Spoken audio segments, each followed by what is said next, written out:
镜头刷灯的台湾，针对这个高端疫苗的合约是不是要公开？国民党立法院党团提案，要求召开到临时会，邀请行政院长陈建仁来做专案报告。早起朝野是达成着共识，陈建仁明仔早起的9点会率领着各部会来报告。国民党团讲，高端的合约是不是有符合着公平正义，是不是有独立特定的厂商，请院长和民众一个交代。民进党团是口说讲，国民党为着选举已经无步路。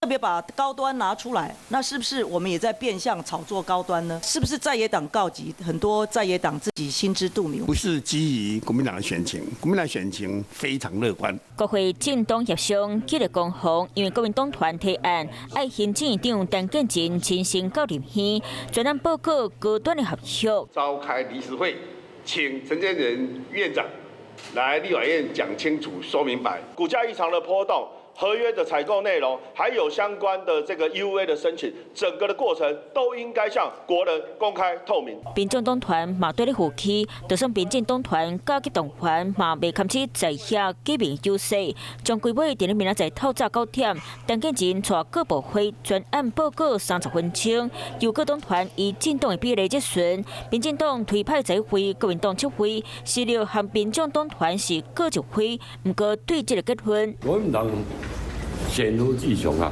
败相也弱啊，没有招乱搞一通啊。工会是公家清口说，选情提案临时会，年夜反击拢是为着政治操作，不过国民党佮出招，拼出1份录音档。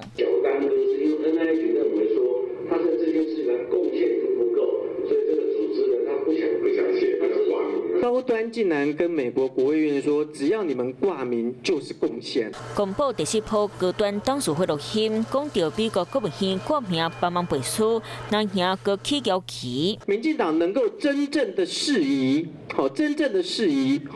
是不是有介入了内线交易？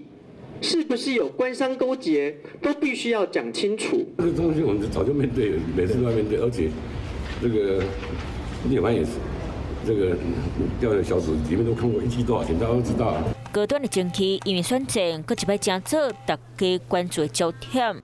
Hello， 我是林明瑞。想要抢先掌握最及时的新闻资讯吗？赶快订阅、按赞、开启小铃铛，锁定我们华视新闻的 YouTube 频道。